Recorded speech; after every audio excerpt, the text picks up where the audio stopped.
and that is technocracy, techno-feudalism, and transhumanism. And I happen to have one of the leading experts in the world on that subject.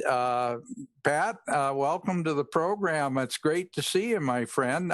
Patrick Wood has written 4 books, including one with Anthony Sutton on trilaterals over Washington. He's got a couple of fantastic websites. We'll pull those up real shortly. Technocracy News, and he's also working on a group trying to bring freedom to the American system. And Patrick, great to see you, my friend. Welcome to the program. Oh, we're not getting his audio. Yeah, we're not getting your audio. You may have to unmute. Anyway, Thumper, I have to tell you, I've got some exciting news we'll be talking about later, but my friend Randy Pinocci, who's been on our program before, he's working now with the Montana State Legislature, and getting a program set up either for Tuesday the 26th or the Sunday the 31st program, and we're going to be, he's working with the legislature to create legislation where the state gives the Public Service Commission in that state the right to go after these social media sites who are censoring people like you and me.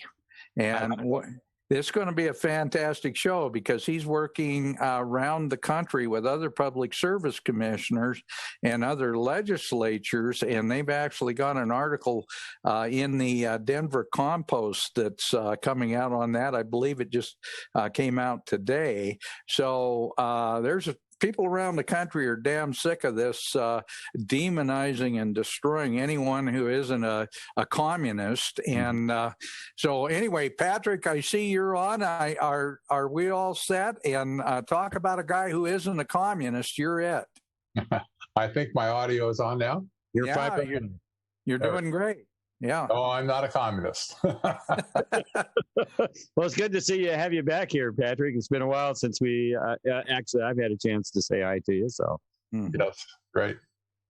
Well, we're talking about technocracy, and a lot of people are finally starting to get things. They're finally starting to understand that all this technology, all this stuff that they thought was just for fun and to watch little videos and all this stuff is turning into something that's destroying every avenue that we have to remain free as a nation. So, Patrick, that's a good lead in. I'll let you go from there.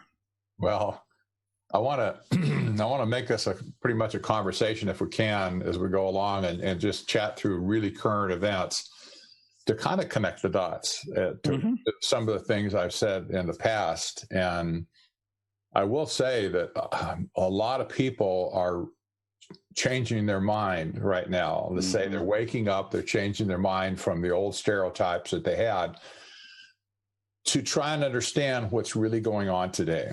And there's still a lot of confusion, thanks mostly to Washington, D.C., I'm sure. But as we talk about this today, I would, as much as possible, like to sweep Washington, D.C. to the side and talk about the real issues that are going on. And I think I'll start just kind of by asking the question, who has the power to shut down communication from a sitting president of the United States? Who has that power to do that?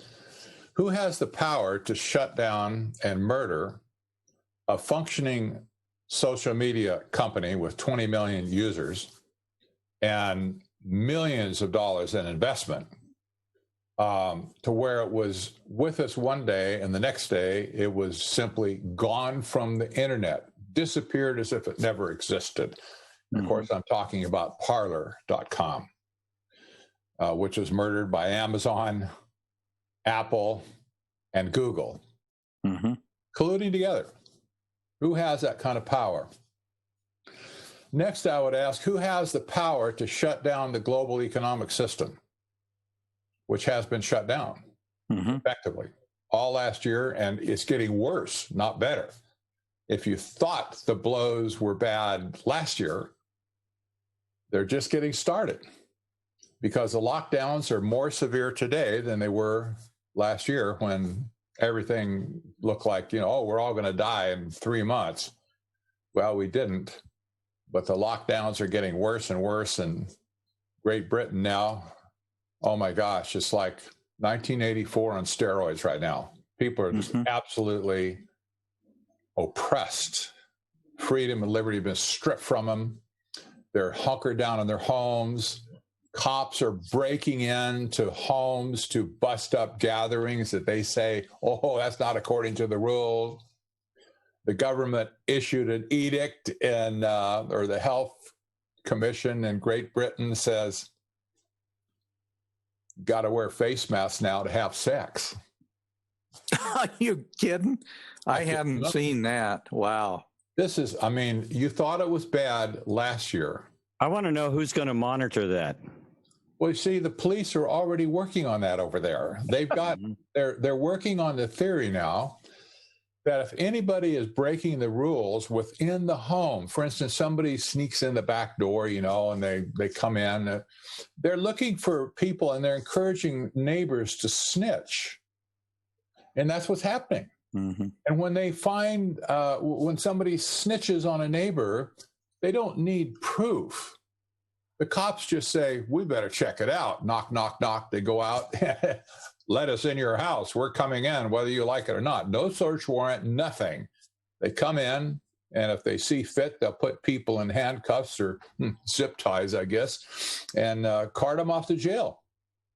This is, not the only country that's under a draconian lockdown right now. But I started out by asking the question, who has the power to shut down the entire global economic system? And having asked those questions, if those are fair questions at this point, we want to answer them in this program. Yeah. Oh, yeah. And Patrick, in the past, you did a program with Michael Rechtenwald, who wrote the book, Google Archipelago. And we've talked about this because these big tech companies, and I know that's what you're going to answer, but these big tech companies have the kind of power and control right now. And when they're melded with government, this is absolute, it's despotism of the highest level. So go ahead, tell our listeners just exactly what we're facing.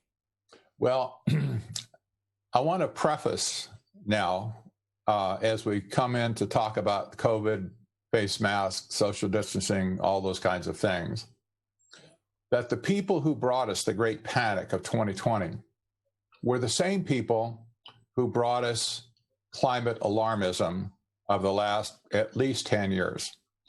Same group of people, same academics, same faulty computer models, same type of corrupted data that was used to feed those computer models to come up with disastrous things that were going to happen to the human race.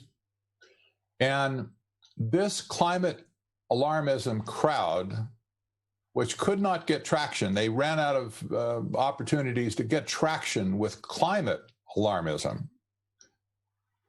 They simply jumped the track and landed on the pandemic track.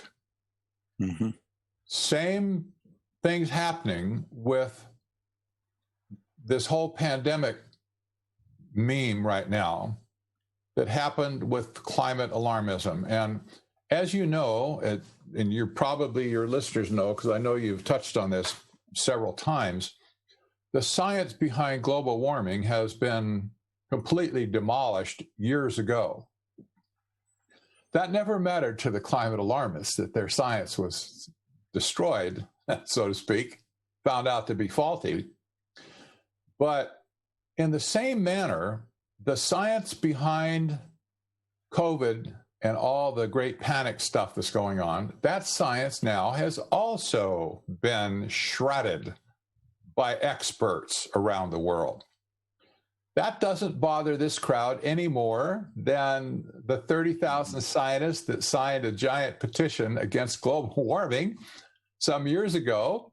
It didn't slow down the climate alarmist crowd one iota, one bit. They just kept on spewing out the lies. We see the same thing happening today with COVID. The science now has been being discredited daily, and that doesn't change their narrative, however, nor their tactics, nor their faulty science. They just continue with it. Propaganda is spewing everywhere at this point. So you have to ask the question, what was the agenda before COVID with climate alarmism? What were they pushing for? Well, we know that there was only one thing they were pushing for, and that's the United Nations program called Sustainable Development.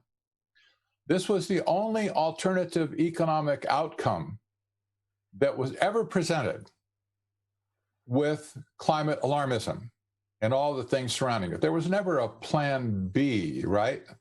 Mm-hmm. There was never, well, can we do anything for capitalism to help resuscitate that? Never the case. All of the scares that came along were always presenting one single outcome, and that's the same outcome with COVID, mm-hmm. and that is to create a new economic system. The United Nations calls it Sustainable Development. AOC calls it Green New Deal. The World Economic Forum calls it the Great Reset. And in fact, and the Trilateral Commission called it the New International Economic Order.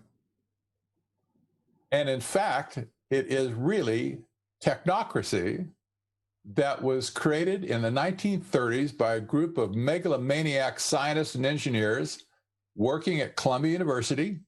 They were seated professors working at Columbia. In the heat of the Depression, they were sure capitalism was going to die, and that somehow, I don't know how they figured this. Honestly, I never figured this out. They somehow had this idea that they had a divine mandate or something, even though they were mostly atheists. They still had some kind of divine mandate to create a brand new economic model that they called technocracy. It was to be a resource-based system rather than a price-based economic system. Altogether different, the otherworldly type of economic system. We understand a price-based economic system in America, that we were founded on it. We have become a great nation because of it, and private property as well goes along right hand in hand with that.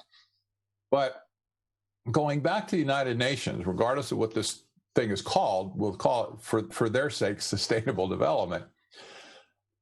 Christiana Figueres, when she was in charge of climate change at the United Nations, did a press conference in Europe. I saw it with my own eyes. I read her lips, and she spoke in English, but it never hit the American press. You can be sure, and I don't think it even hit European press after that. But what she said was this. She said, this is the first time in the history of mankind that we are setting ourselves the task of intentionally, within a defined period of time, to change the economic development model that has been reigning for at least 150 years since the Industrial Revolution. Now, that is talk of murdering an economic system that has ruled for well over 150 years, actually. Mm-hmm. But it speaks of destroying capitalism and free enterprise, and they say they have an intention to do so. There's motive right off the bat. They have an intention to do it. They have a timetable to do it because they have a defined period of time, and they seem to have a methodology as well. They're going to change the economic development model. This is what I just spoke of a minute ago, that the United Nations, going all the way backwards to the Trilateral Commission in 1973, founded by Brzezinski and Rockefeller, the intent from that time forward was to create a new international or new global economic system. The United Nations fell in line with that, thanks to members of the Trilateral Commission feeding them the concept of sustainable development. And now that COVID has come along, and the world has gone into a complete stage of panic, you see the very same outcome being presented by people like Klaus Schwab at the World Economic Forum, talking about the Great Reset. Well, the Great Reset implies that something is going to be kiboshed while something else happens. He also calls it building back better. Well, you build back better, for instance, if you have a house and your house burns down. You might say to some friends, we're going to build back better. Saying that it assumes that whatever you're building back from is gone. It's been destroyed. This is where the World Economic Forum is right now. They think, or they're saying, capitalism is dead. It doesn't work. It won't suffice in the 21st century. So we have to do something to change that. And if anybody would go and examine the World Economic Forum's website, they would see all of the language and links to the United Nations and the Program of Sustainable Development, resource-based economic system where they control the resources, not you and I, not even nation states necessarily, but the global common trust that they want to set up to control all the resources in the world. They will figure out and determine who is allowed to make stuff from those resources. And secondly, most importantly, what you and I are allowed to consume. Mm-hmm. And I know you've seen the books that people like Debbie Bacigalupi always bring to the table, that 15-pound giant book called The Biodiversity Assessment. Yeah, I've got one. Yeah, I know. I got two. Actually, I got two now, but somehow I ordered an extra one by accident. Now I got two, but I'm happy I have two. But they will tell you everything is sustainable and everything is not sustainable. Well, golf courses are not sustainable, for Pete's sake. They say you water the grass too much on a golf course. You need to do away with golf courses. And ranches and farms are unsustainable because they waste key resources and they're inefficient and whatever. And they go on down this list to define their idea of what humanity should do and how humanity should consume the resources of the planet. This is absolutely otherworldly to Americans, for sure. Mm-hmm. But the people that are asserting power right now are not Democrats, nor are they Republicans, nor are they necessarily just certain governments or something from Europe, where there's all kinds of variety of governments and political persuasions there. This is a global coup d'etat that's taking place. And the people that have the power and the money and the data behind it are mostly represented by these big tech firms. And I'm going to expand the typical definition from Google and Facebook and Twitter to include all of the big pharma companies, all of the other giant companies that belong to the World Economic Forum. You've got Siemens, Bayer, Monsanto, General Electric, IBM, Hewlett-Packard, Caterpillar. These giant companies that are all based on technology, they are the ones at this point that are asserting the power to do the things that are being done on a global basis. You can't look at somebody, let's pick on Elon Musk, Tesla, and SpaceX, and the Boring Company. He's got a bunch of different companies.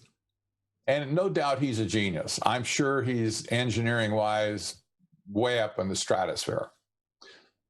But Elon Musk was raised in a home steeped in technocracy. His grandfather actually ran Technocracy Incorporated in Canada in the 1930s and 40s, before they migrated to South Africa, where he mostly grew up. And Elon Musk is a technocrat in every sense of the word. He's engineering of society-minded guy. But you can't look at Elon Musk and call him a Marxist. He wants nothing to do with that. You can't call him a communist. He's not a communist. Mm-hmm. He's a technocrat. In fact, sometimes he has kind of libertarian leanings. It's kind of strange. But this guy is a technocrat through and through. And yet, he gets along great with China. Mm-hmm. He loves China more than he loves America. He thinks they're great. He thinks they're organized and they're all lined up. You know, their engineering skills are spectacular, blah, blah, blah. And so Elon Musk can go to China and get huggy with the CCP and all the, you know, the leaders over there. And you shake your head and say, what's going on here? In my opinion, the technocrats in China and the technocrats in America are in love with each other. Mm-hmm. Birds of a feather flock together. Just that simple. Well, and they all understand, Patrick, they all understand one thing, and that is kind of a totalitarian mindset that they're right and everybody else is wrong. And it works very well with other totalitarian states, because you mentioned the fact that in the 1930s at Columbia University, technocracy kind of got started, but it worked very well with the Nazis.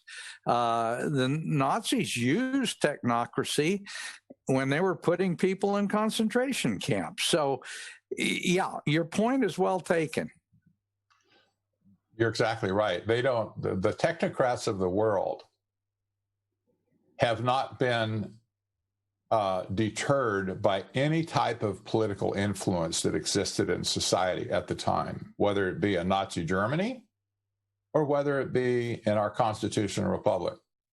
It doesn't bother them either way. Or in China right now, with, you know, where the trappings of communism are still there. You see the red flag, same symbol on the flag that they've always had, and they have pictures of the CCP meeting in general, where there's like 200 or 300 people sitting there, all lined up in a row. And you would think, oh, that's a communist country. And then you look at America with our Senate and everybody in our House of Representatives, everybody sitting all lined up, ducks in a row. And we look at that group and say, oh, you know, it's a democracy, some people say, but you know, we're founded as a constitutional republic. And you look at all these different political operations across the world, and it's the same thing. You got a whole bunch of people lined up. They put the cameras on them. Oh, that's such and such a type of a country. Technocrats don't give a rep what kind of political system exists in any given country. Mm-hmm. They hate politicians. They always have hated politicians. Politicians, they believe, are bumbling fools. Did I say that? Oh, maybe I agree with technocrats. It's just one time, okay? Just one time, I promise you. That's all. But they look at politicians as idiots who don't have a clue what they're doing. They felt the same way back in 1933 when FDR was coming in. They called on FDR, the early technocrats there, to declare himself dictator for the sake of implementing technocracy summarily right then. And they said, dismiss Congress, dismiss all of them, dismiss most of the agencies, or at least change the heads out of the agencies with technocrats, get rid of the Supreme Court. We don't need any of that stuff anymore. We don't need any government structure anymore, because when we control the economy, there's no need for a political system at all. That's not purely anarchy, by the way, but that's the way they viewed it. They said, you know, if you manage the economy correctly, they said we can do that, of course, with our advanced scientific algorithms and our slide rules or whatever. You won't need any political interaction with people because all of our decisions will be right. There'll be no need for discussion. Mm-hmm. If the fact is the fact, what do you need to discuss? That's like, you know, Right, oh. right. And they thought everybody would just go along with that, you know, that, gosh, we're really great. I mean, why wouldn't you go along with us? I see the same attitude today, by the way.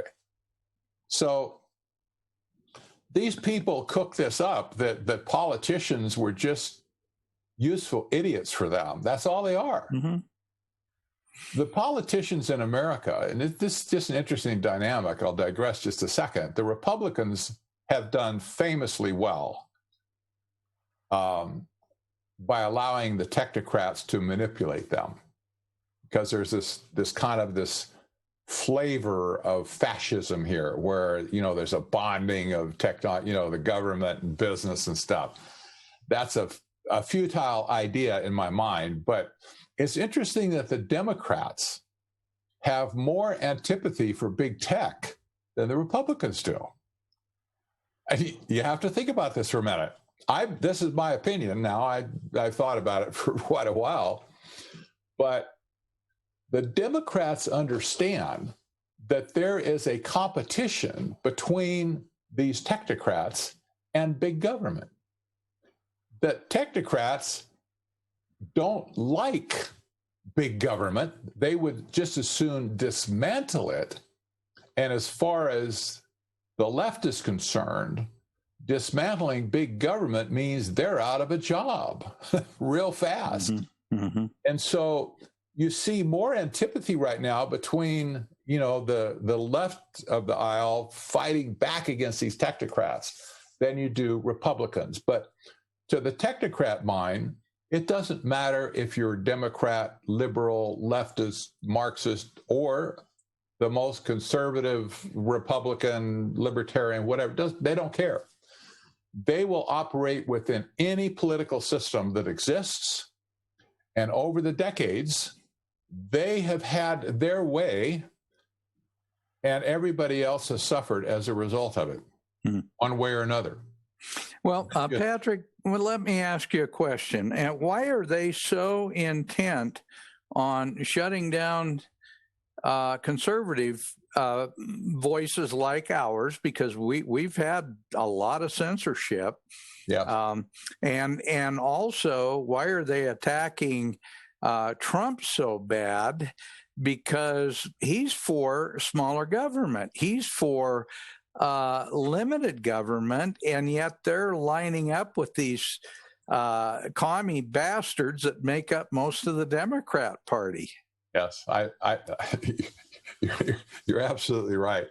I'll tell you why, and I'm soon going to write a paper on this, I believe, on that very topic. Those people who are getting excluded from the narrative are mostly conservatives, not exclusively. Some liberals are being banished, if you will, disappeared. But the commonality across the board is all those people who are against the New World Order. That's it. Okay. If you take a position, and what I intend to do in my paper is list out those positions that they're looking for, okay? That you can't say that. You can't do that because it's going to throw a monkey wrench into the New World Order. And of course, that's the great reset business that we see at the World Economic Forum. All these people talk to each other. They've been getting together in Davos, Switzerland for years, talking about these very things. So if you talk against vaccines, for instance, you're gone. Why? Because vaccines are, in their mind, vaccines are essential to the New World Order taking place.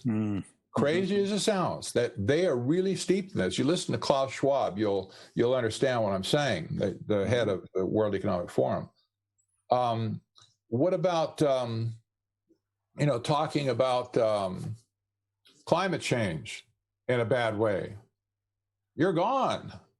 Mm-hmm. Because, that's all part of the narrative of the New World Order.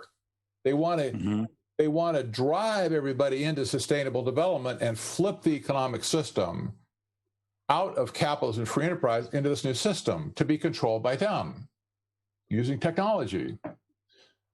You could go down the list and pick any given issue of a person, that got thrown out of the narrative, thrown out, disappeared, whatever you call it, off of social media. Why they got thrown out, and you'll always find that they're somehow against a key policy of the New World Order. Here's fascinating. Another good example of that is Robert F. Kennedy Jr., who founded Children's Health. I can't remember what the last word is. Children's Health something or other. He's a health advocate for children. Anti-vax guy. Yeah. Mm-hmm. As it relates to vaccines in children, and he talks a lot about autism and this, that, and the other. They threw him off a long time ago. He is absolutely persona non grata. And here you have Robert F. Kennedy Jr. That's Robert Kennedy's son. He's not conservative by any sense of the word, but he has been disappeared because he's bucking that narrative. So he's bucking big pharma that wants to get its claws into all of humanity, if it can, through these vaccines and through the health system. So you kind of go down that list. You might look at people who are getting disappeared differently. If you ask, why are they getting disappeared? Now, in the case of President Trump, he said it, I think, one time when he suggested that they're not after me, they're after you. Mm-hmm. I don't know what he meant by that. I know what he meant on the surface of it. I'm not sure how he understood that, but it sounded cool at the time. Mm-hmm. But the populist movement, let's just talk about that for a minute. The populist movement in America that brought President Trump to power, it could have been anybody. Could have been a Ron Paul. I mean, it doesn't matter who that person was. The populist movement popped out a leader who was very vocal about being anti-New World Order, right? Yeah. And it's not just that he's after Trump, but at this point, their biggest threat they have is the populist movement in America. Mm-hmm. They have to purge the populist movement in America, regardless of who's in it.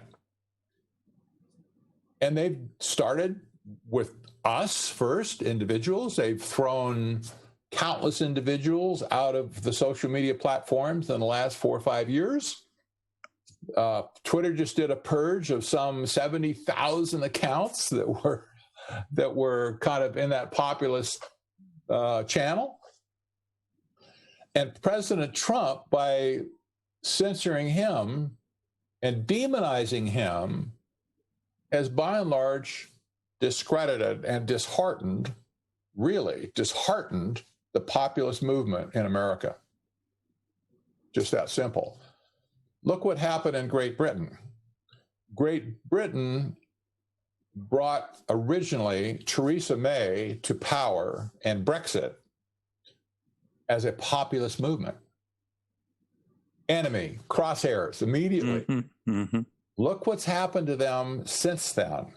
The populist movement has been totally destroyed in England.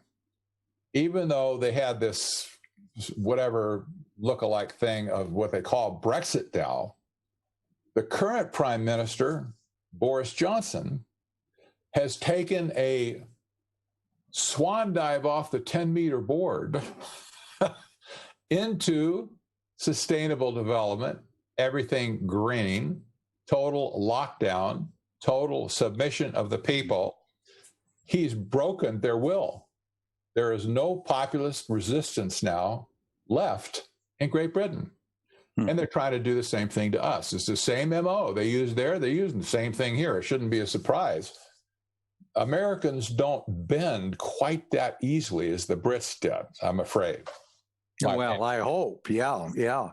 I hope they don't. But Patrick, why are the Democrats so willing to let this happen? Is it just because they hate us because we represent freedom? You know, I'll tell you honestly, this is not a spawn of Democrats.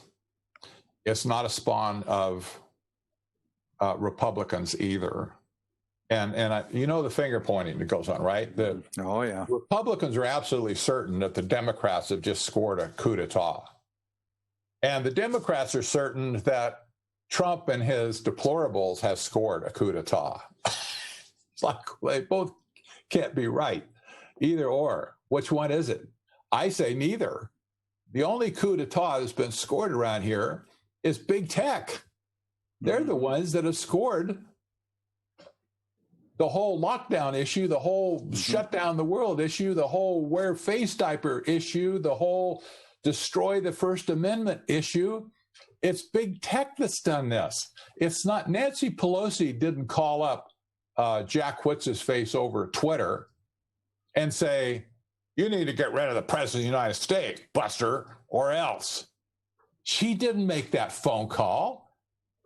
They would have just told her, get lost anyway. She just, she's one of their useful idiots, I suppose. They made this decision a priori on their own to get rid of Trump. It wasn't that the Democrats called up and said it, and it wasn't that Republicans called up and said, you need to blow the whistle on whatever, Hunter Biden or something. It's just, they do what they want to do according to their New World Order plans. If the politicians in America really understood the threat that these big tech companies pose, they would run them out of Dodge, but they haven't done it.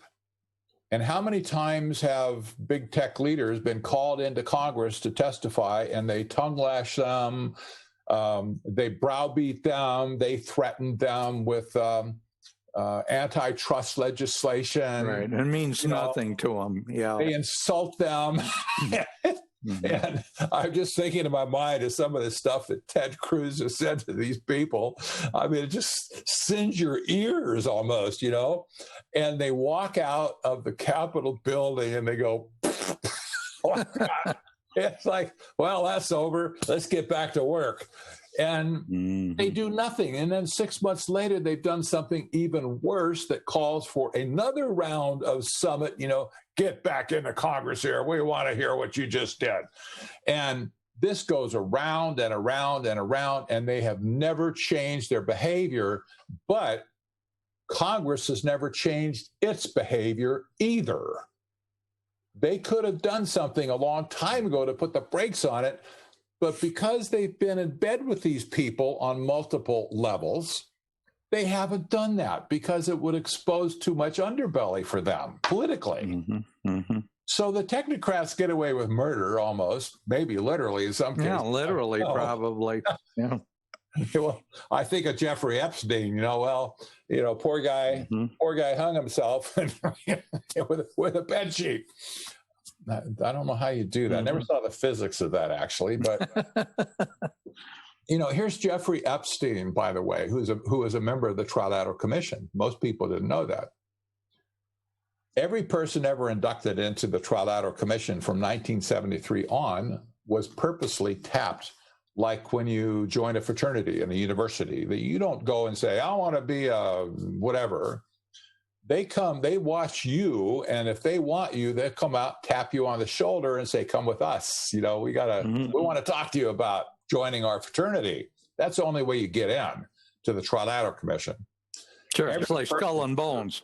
Yeah, that's right. And Skull and Bones too. Every person that was invited into the commission was done so by an executive committee. They've admitted this. I mean, they've written about this openly. It's not a secret. And Epstein was one of those people who was tapped to be part of the Trilateral Commission. And I've asked from day one on him, what was his role?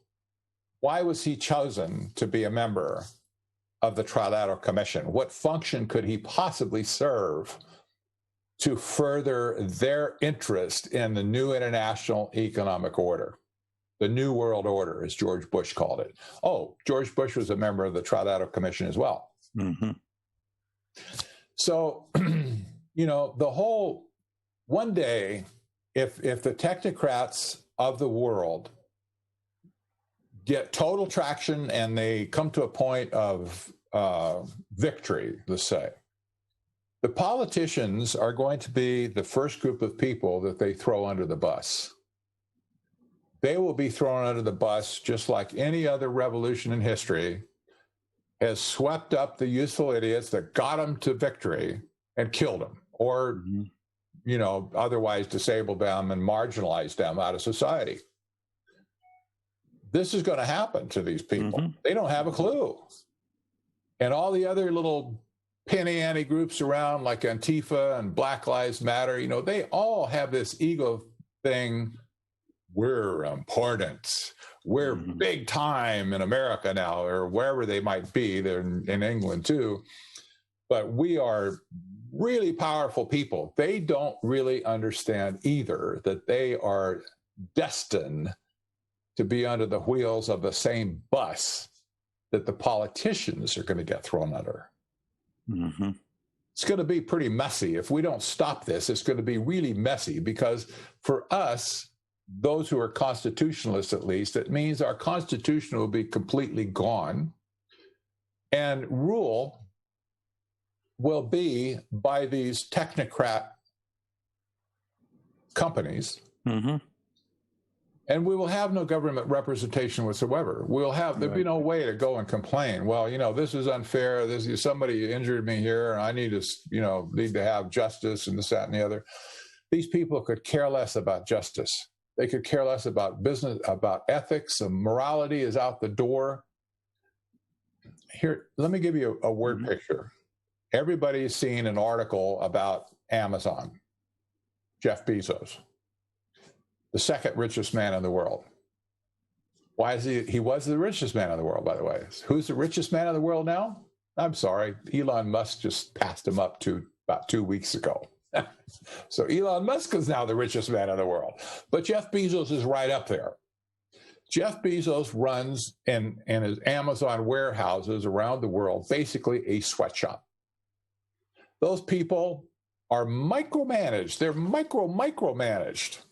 And what they do in the warehouses, they monitor every single move when they go to pick something off of a shelf, to how they pack it, how many units they do every 5 minutes, and blah blah blah. Mm-hmm. And if they don't do something just right, they get an immediate, like shape up or whatever, speed up your work or whatever. Mm-hmm. To the point that some people have said there's so much pressure in Amazon to perform according to the standards that are imposed on them, that some people have taken empty bottles to work to urinate in, and then they hide it behind a box on a shelf because they're afraid to go to the bathroom, which is down 2 floors below them, because it'll ruin their efficiency rating. Mm-hmm. See? Okay, Jeff Bezos, technocrat, runs warehouses. Drives a lot of small businesses out of business, by the way, but he runs warehouses.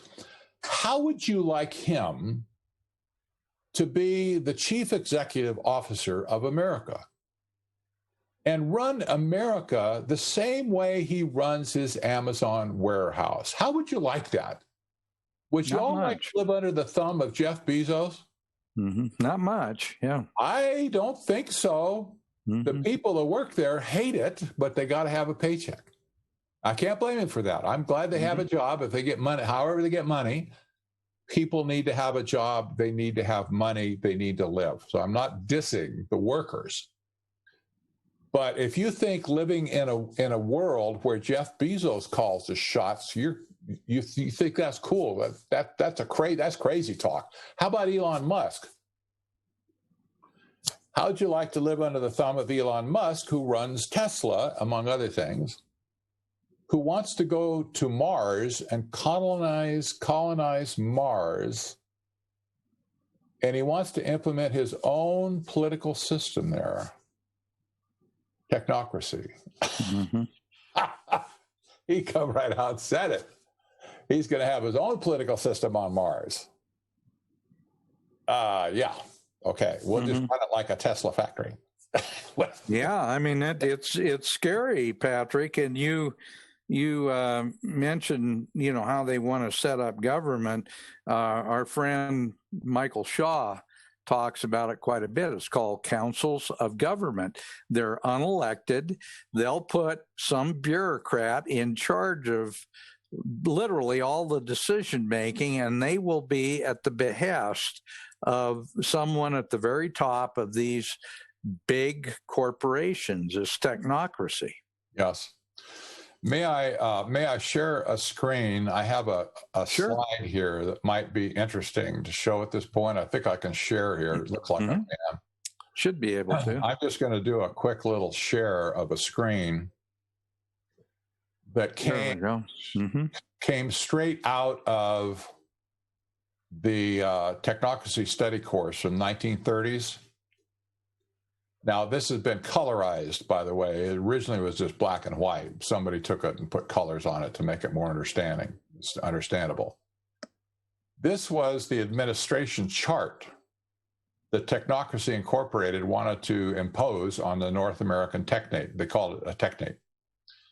And the North American technate was not just the United States. It was Canada, Greenland, Mexico, all of Central America, and the northern part of South America. That was what they called the North American technate.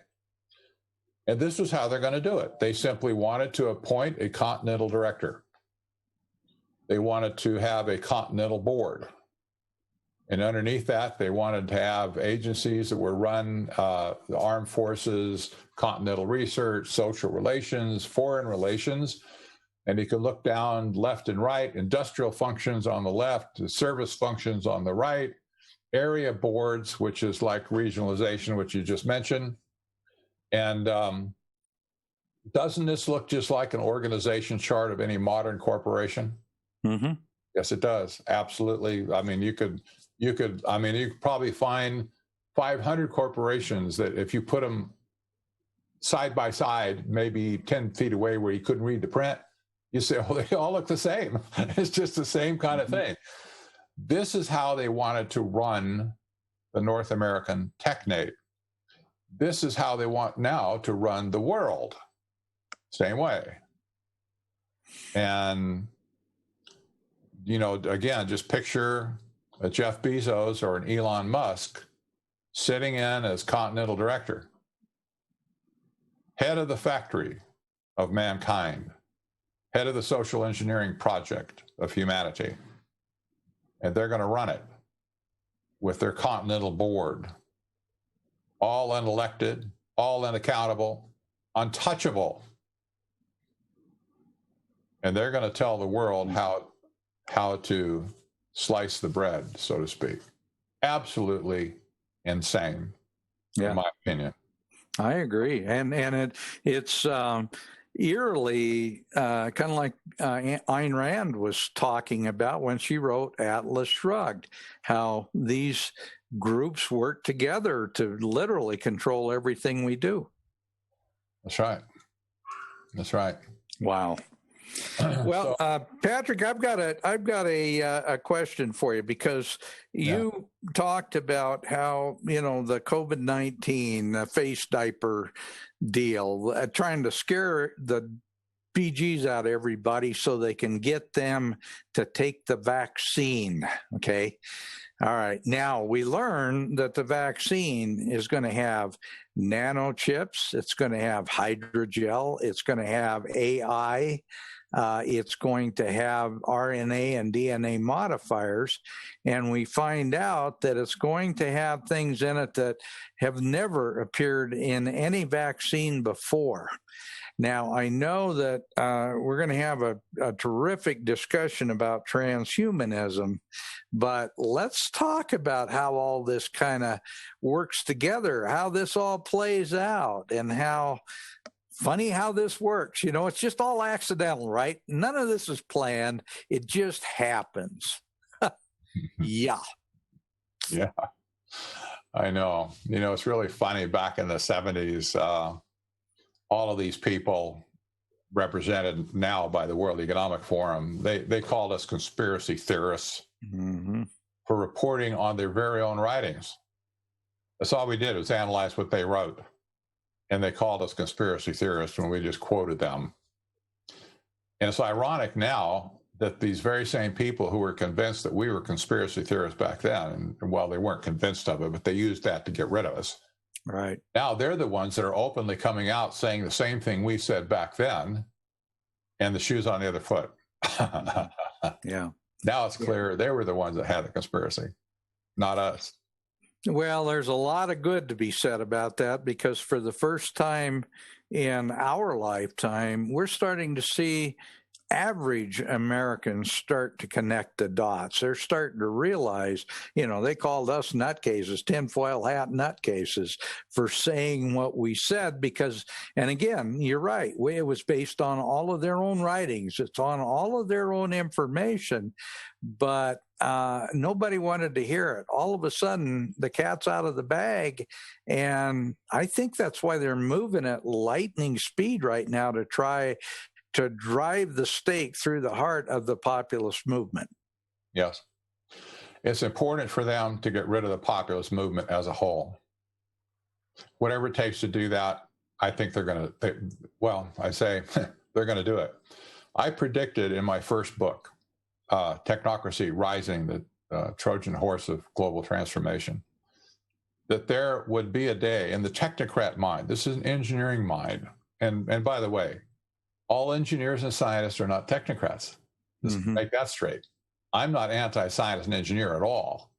I'm anti-control of people if they happen to be, I don't care what they happen to be as a profession, but there is a lot of good, solid, constitutionally minded engineers and scientists throughout our country. We're just abhorred about what's going on with this whole stuff. So setting that straight. Now I lost my train of thought. Oh my gosh, it's horrible. Well, we were just talking about how they seem to be kind of pushing things at light speed now because, I think they're in a panic. Yeah. The coup d'etat. This is, well, I'll tell you what, this is not a panic on their part. The coup d'etat that is taking place, I believe, was carefully orchestrated on their part. I talked about this in my book 5 years ago now, 5-6 years ago, that that engineers run a project by creating lists of requirements for the project. They're very good at that. They're trained to do that in their discipline, where they'll write out requirements of what is it going to take to get from point A to point B. And how do we know when we've gotten to point B, right? How can we measure that we've gotten to point B? And so I said back then that there will come a time when they realize that they have all the cards they need, that they've come to that point where they can control it, and that they will create at that point a coup d'etat and say, basically, it's game over. And they will take control.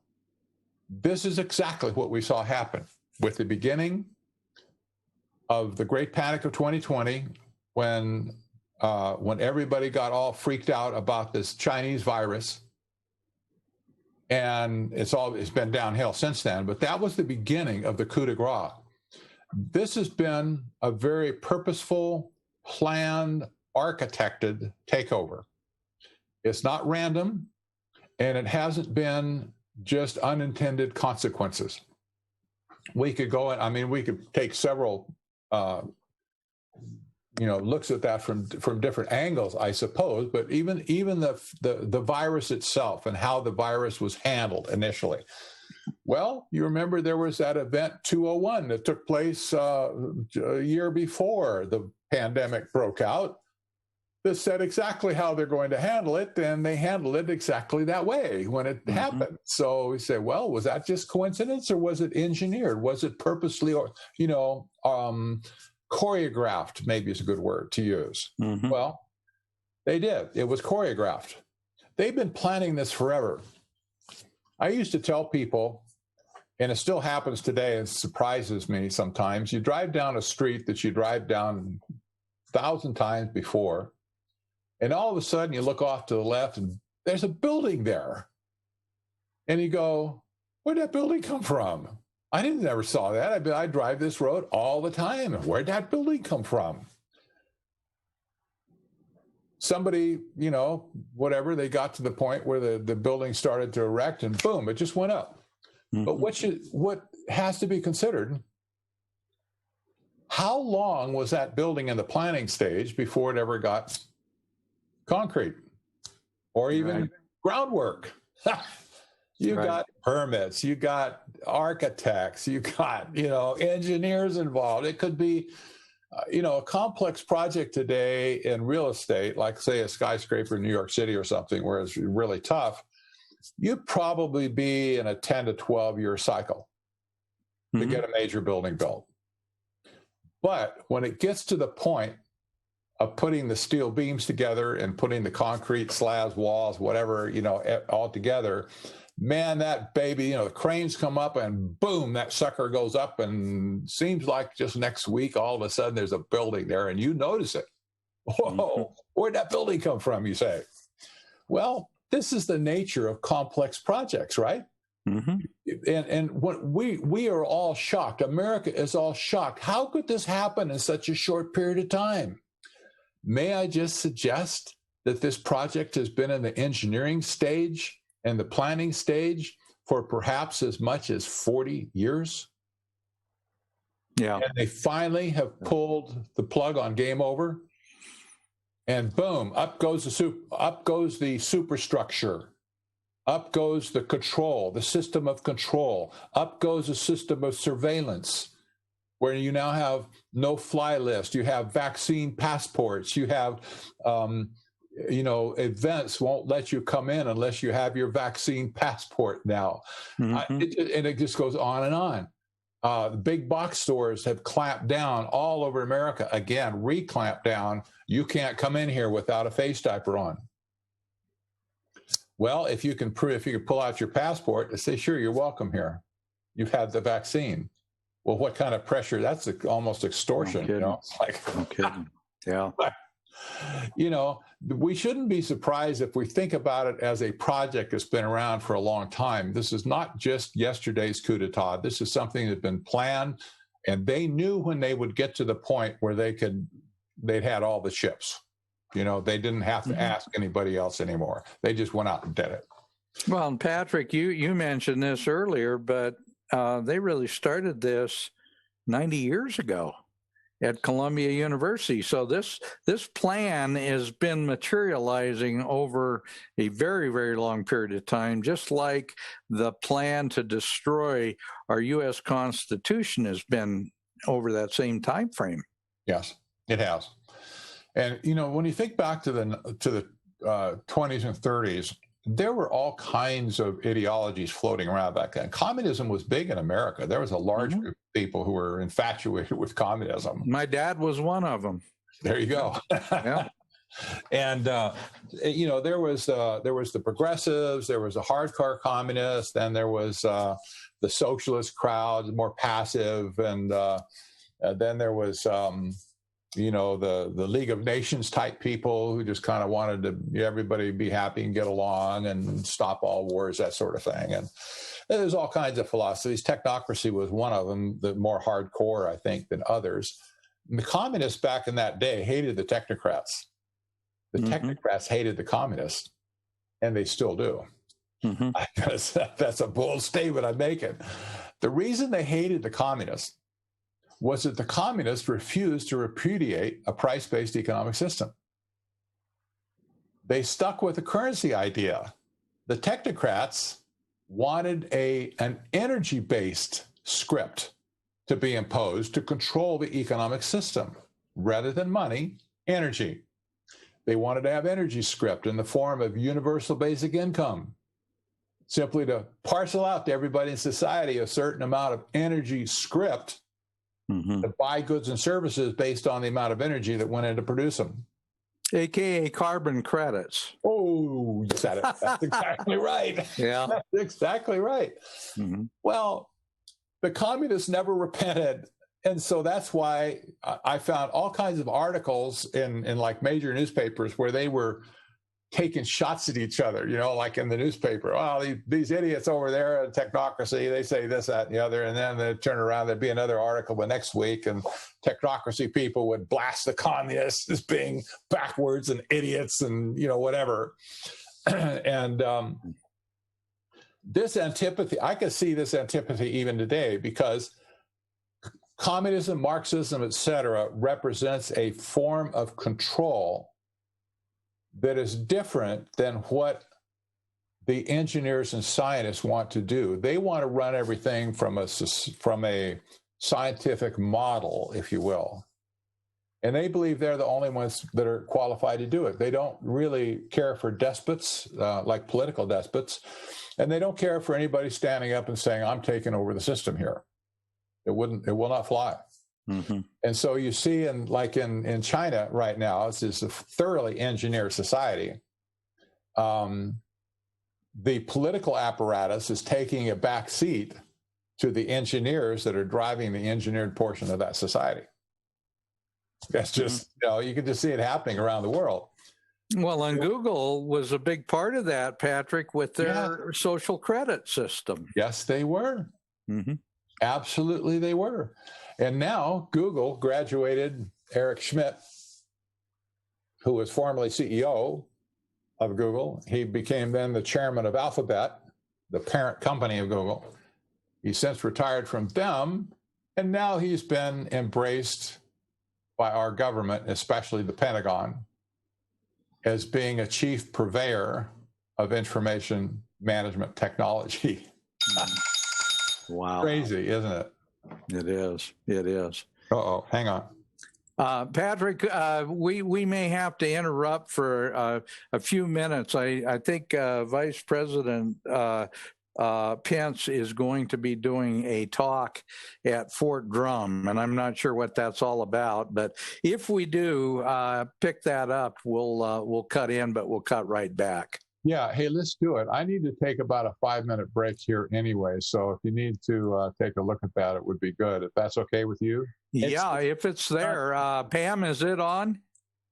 Pamphlet's not there, but no, it was somebody in the chat mentioned it. I went and checked at the whitehouse.gov website, and they are announcing on the whitehouse.gov website, Vice President delivers remarks to U.S. troops. The live stream, I'm monitoring it. It has not gone live yet. Okay. And the plan is at 4:30 p.m. Eastern Standard Time. Well, we'll give Patrick a chance here. Thumper, do you have that one video that I sent to you about the World Economic Forum? I sent it to you probably a little over an hour ago.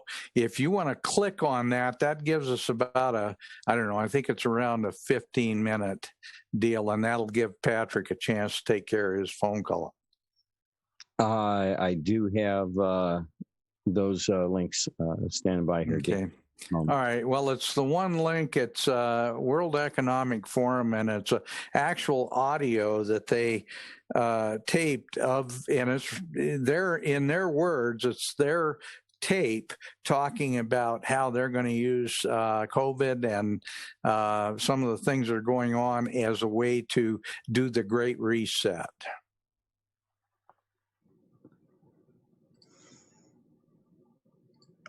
If we've got that, we'll play it.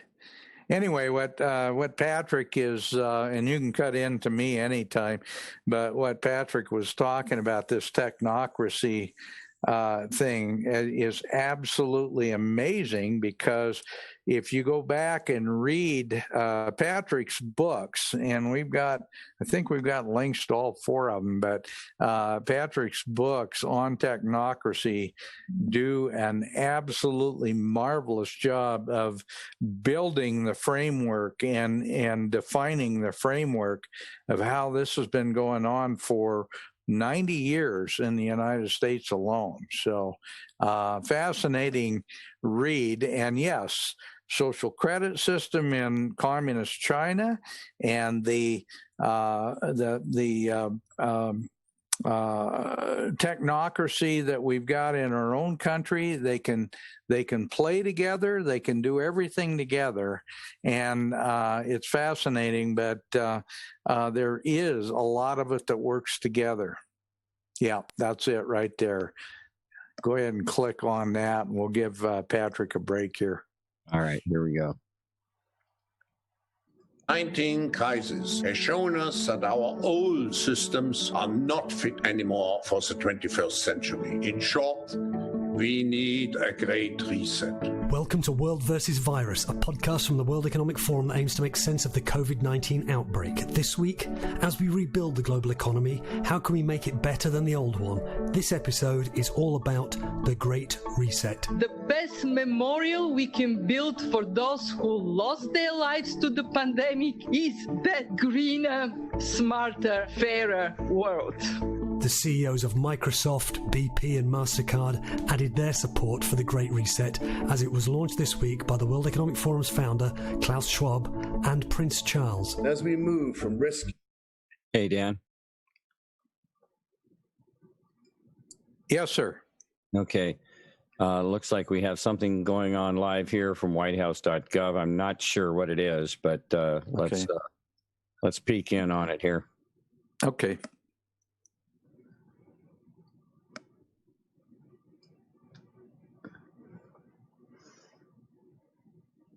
Oh, for crying out loud, come on.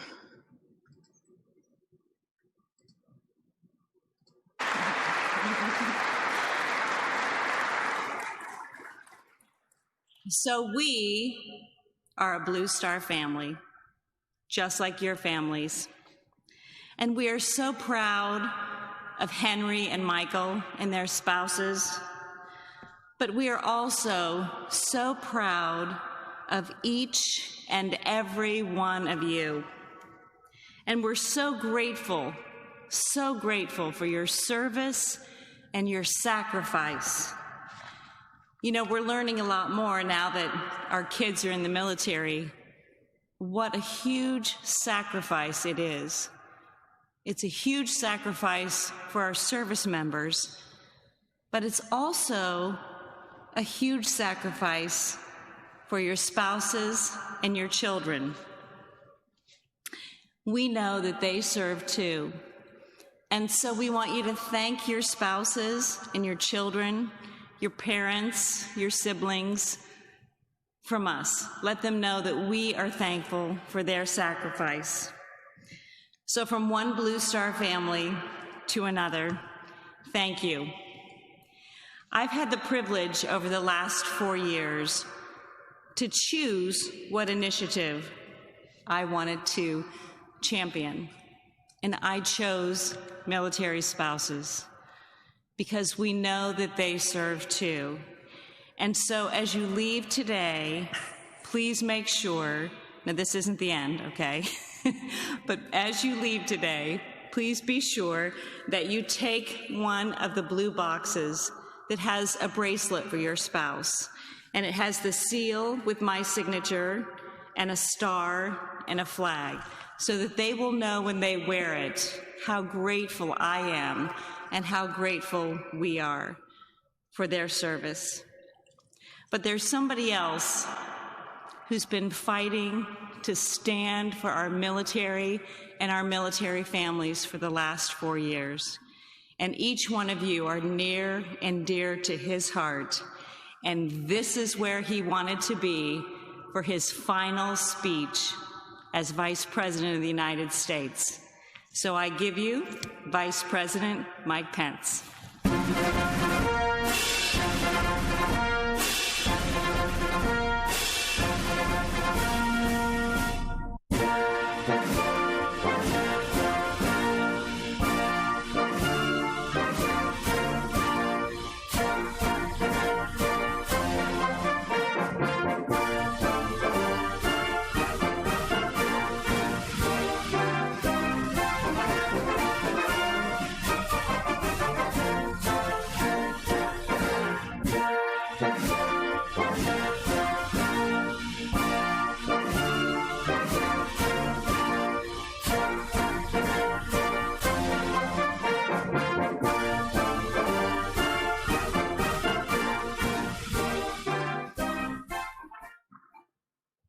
Well, hello, Fort Drum.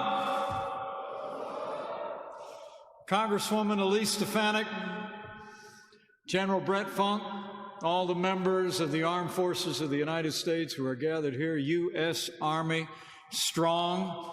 Thanks for the warm welcome. It is great to be back at the backbone of U.S. Army readiness, the home of Mountain Tough, the soldiers of the 10th Mountain Division.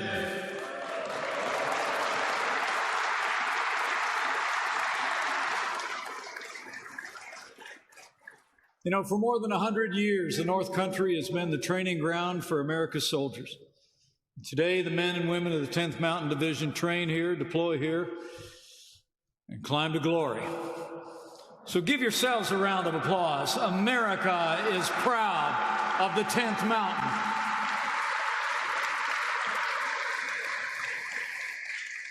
And while you're at it, would you join me in showing your appreciation for someone who has been so dedicated these last 4 years to military families and spouses? He's literally traveled the world, encouraging those who stand alongside all the men and women who serve. And as you just heard, she's a Marine Corps mom, my wife of 35 years, but the best second lady the United States has ever had. Would you join me in thanking Karen Pence for all she has done for America these last 4 years? So proud of her.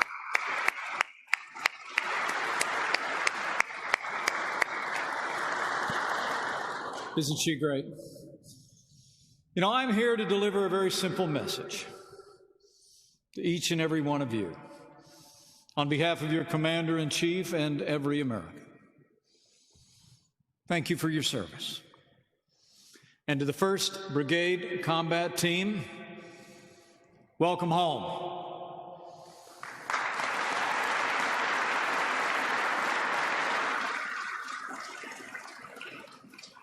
You know, after traveling across this country over the past 4 years, I can assure all of you in uniform, the American people are more grateful for your service than you will ever know. I hear about it all the time. You come from the rest of us, but the people of this country know you're the best of us, and we're grateful. Not only to those of you who wear the uniform, but we're grateful to those who serve alongside. So many of you serve every day as a family while you train, while you deploy. It's your wives, your husbands, and the parents who keep the home fires burning. And as you just heard from my wife, Karen, we know what we're talking about. We have 2 married active duty military personnel in our immediate family, and we couldn't be more proud. So while we give a rousing round of applause to the 10th, why don't you get on your feet and show how much we appreciate all the family members who stand by you who serve. Let's hear it for the spouses and the kids and the parents who make it all work.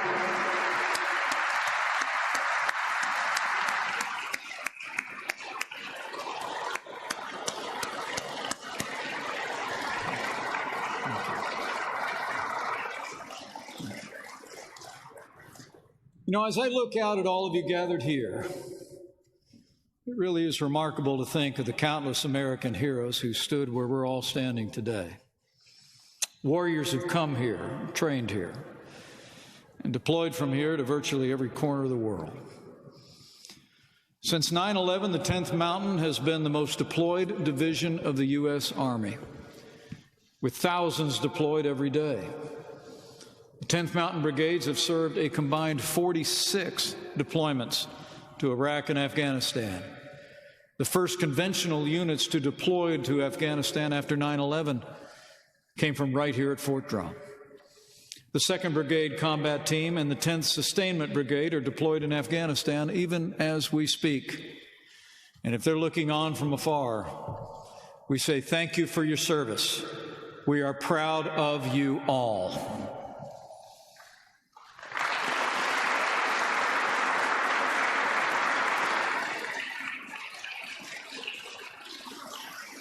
In fact, it may well be true in the days ahead that members of the 10th Mountain Division could be among the last conventional units. Should the day come that the war in Afghanistan finally comes to an end. Your mission in Afghanistan has been vital to the security of the American people. This year will mark 20 years since the forces of radical Islamic terror plotted and perpetrated the deadliest attack on the American homeland in the history of our country. From the safe haven of Afghanistan, the terrorists of al-Qaeda struck the United States on September 11th, 2001. I was a new member of Congress then, had just arrived that year representing the state of Indiana. And I'll never forget where I was. Just off Capitol Hill when I heard that the towers were struck in New York City. Or the moment when I walked out of that office building across from the U.S. Capitol and saw what was a clear blue sky over Washington, D.C., literally filled with billows of mud brown and black smoke billowing out of the Pentagon. It's a sight I'll never forget.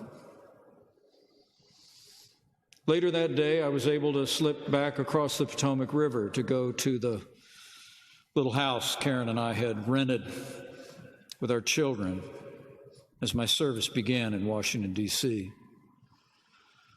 While there was work to be done on Capitol Hill, we thought it was important that we gathered with our kids, young children at the time. We sat around the kitchen table to tell them what happened, to reassure them, and to pray. But I'll never forget the moment that I was walking out of the kitchen, and my daughter Audrey, who was just 7 years of age, followed me out the door. And she said, "Dad, I have a question." And I looked down at her and I said, "Audrey, I have to go. I have things I need to do." And she said, "No, Daddy, I have a question." And I said, "I really have to go." And she stamped her feet and said, "Daddy, I have a question." And I looked at her and I said, like a sensitive father that I was, "What?" And she looked up at me with those big brown eyes, 7 years of age. And she said, "Daddy, if we have to make a war, do you have to go?" And I dropped down on one knee and I threw my arms around her because I suddenly knew where her little heart and mind was at. And I hugged her and I told her, "Daddy's too old." But I tell that story because there's not a day gone by in 20 years that I haven't thought of all of you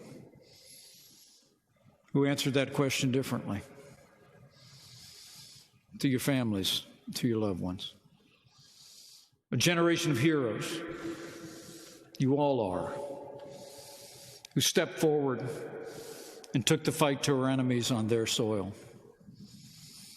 There's never been a day gone by that I and every American hasn't been grateful to the 10th Mountain Division and every American hero in uniform. Thank you all.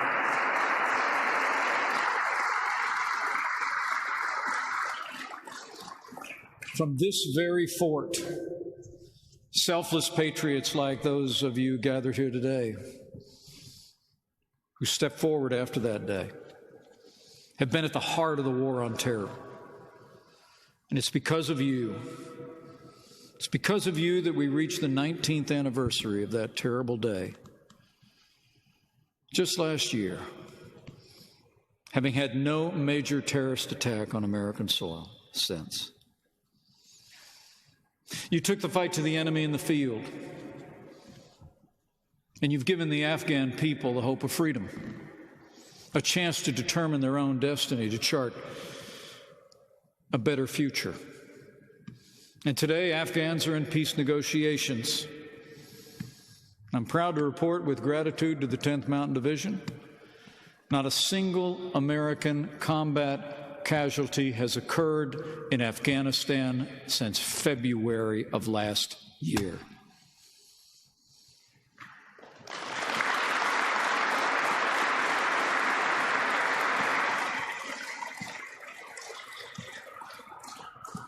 And our troops have been coming home. The 10th Mountain Division did its job, and I know you'll continue to do just that every single day until the last American soldier comes home. You know, many people wonder all their lives if they've made a difference. But you'll never have that problem. The truth is,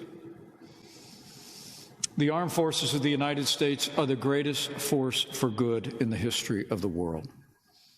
And you chose to be a part of that force. You chose to do your part in our time to defend freedom and ensure the survival of liberty in this generation and the next. You know, the Bible says of people like you, you did not love your lives so much as to shrink from this calling. And for that, you have the respect and the support of the American people.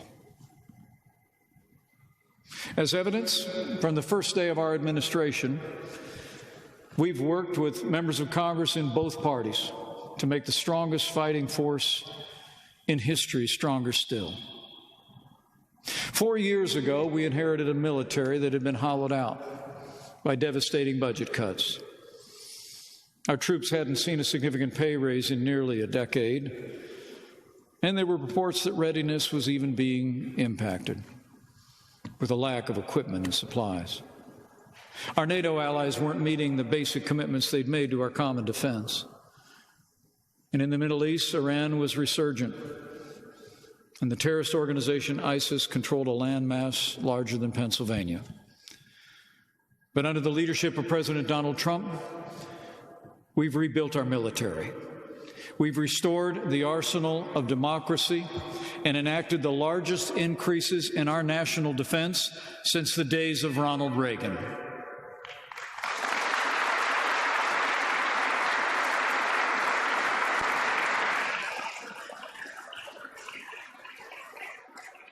And with the support of our allies in Congress, we're once again giving our soldiers, sailors, airmen, Marines, Coast Guard, and Guardians the resources and the support that you need to accomplish your mission and defend this nation.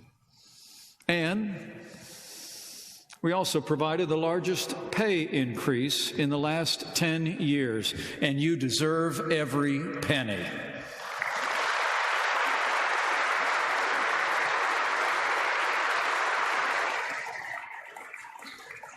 Now, let me say, none of that would have been possible without the strong support of leaders in the Congress of the United States. And here at Fort Drum, it's important for me to tell you, none of that would have been possible without the strong support of Congresswoman Elise Stefanik on the Armed Services Committee of the House of Representatives. Would you join me in thanking Congresswoman Stefanik for her strong support for Fort Drum and our armed forces?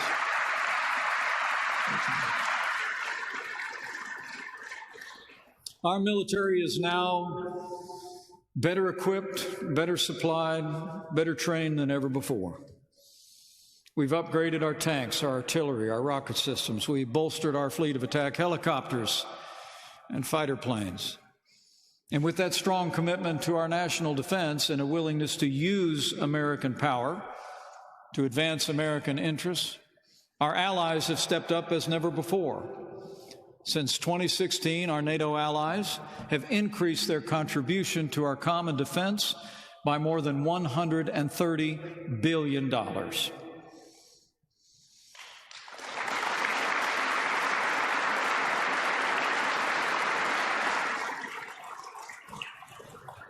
History teaches that weakness arouses evil.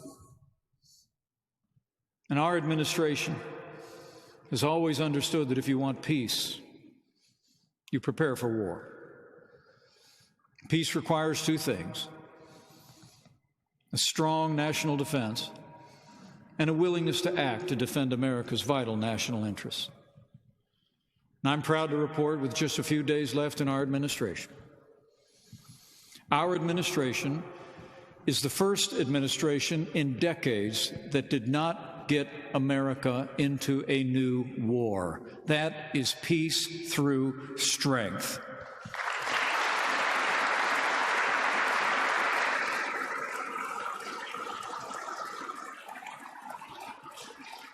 And with that strength and with the valor of the 10th Mountain and our armed forces around the world, we've taken the fight to radical Islamic terrorists on our terms, on their soil.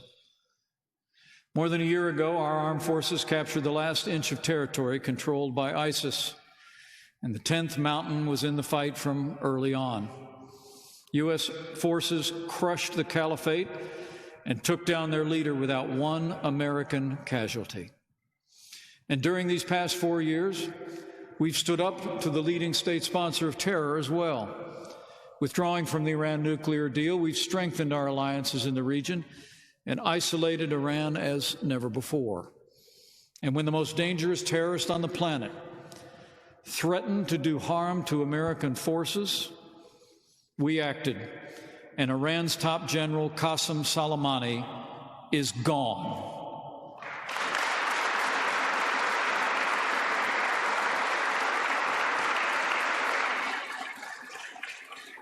Thanks to American leadership and the courage and valor of our armed forces, a more peaceful Middle East is within our sights.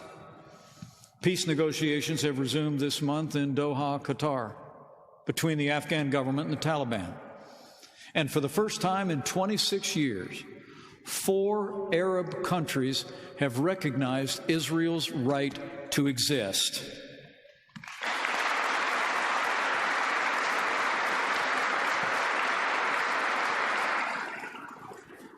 So whether it be in the global war on terror or manning the ramparts of freedom in Europe, men and women of the United States Army have been at the tip of the spear, and you always will be.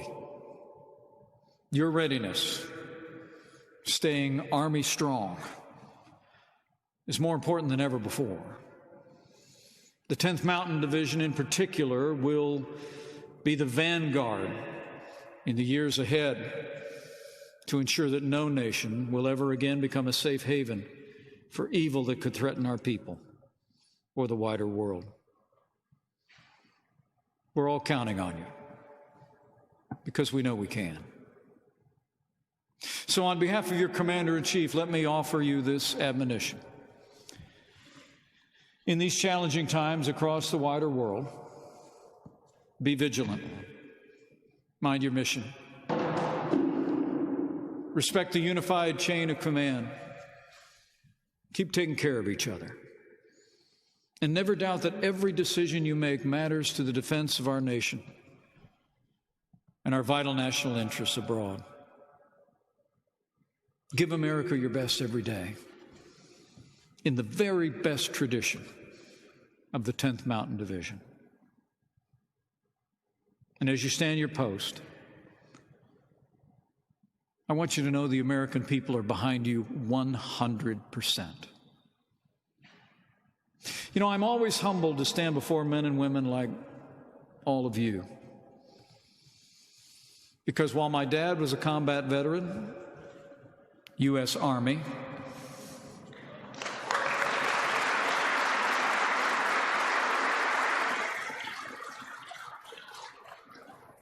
he saw action in the Korean War.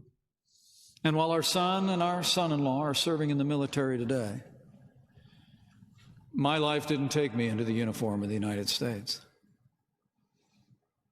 And so it's deeply humbling to stand before people like you. But maybe it's altogether fitting that you hear from an American like me.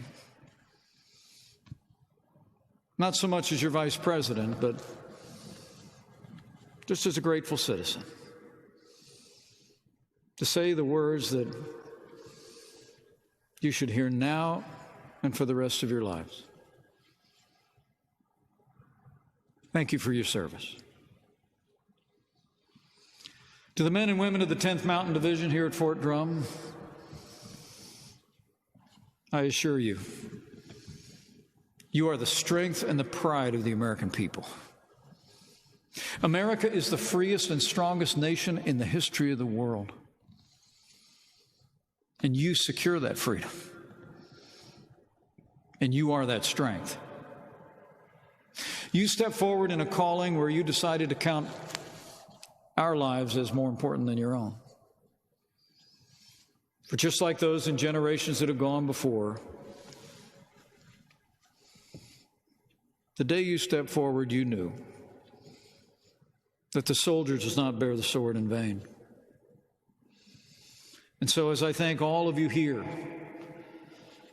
and all of those members of the 10th Mountain that are deployed overseas at this very hour, let me say to each and every one of you, our nation will never forget or fail to honor those in the 10th Mountain Division who gave their last full measure of devotion. I promise you that. And I want to assure you that the American people understand the risks that you shoulder every day. But know this, you do not bear that burden alone. Wherever you're called to serve, wherever you are deployed, I promise you, you will carry with you the strength and pride of this nation. And you will carry with you the prayers of millions of Americans. Every day, in homes across the land, in the city and on the farm, around dinner tables, at places of worship, or just in quiet moments, I know the American people are praying for you. Each and every one of you. In the words of the psalmist, that no harm would befall you, no disaster would come near your tent, and that as you serve, that his faithfulness would be your shield and your rampart. So thank you for the privilege of being with you today. And as our time in office draws to a close, allow me to thank you for the privilege of serving as your vice president. It's been the greatest honor of my life. And it's been a special privilege to serve all of you and men and women like you who I've met all over this country and all over the world, wearing the uniform of the armed forces of the United States. My fellow Americans, we've all been through a lot this past year. But through it all, I've seen the strength and resilience of the American people shine forth. And I see that strength in your faces today. Looking out at all of you and remembering the countless heroes we've met along the way these past 4 years, and remembering the grace of him that has ever guided the destiny of this nation, I have faith that the day will come when we put these challenging times in the past and emerge stronger and better than ever. We will heal our land. We will renew our strength. And the best days for the greatest nation on earth are yet to come. In this one nation, under God, indivisible, with liberty and justice for all.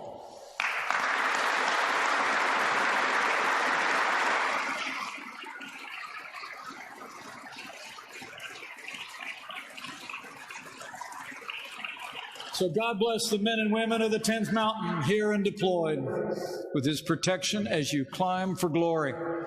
God bless all of those in the armed forces of the United States. And God bless America.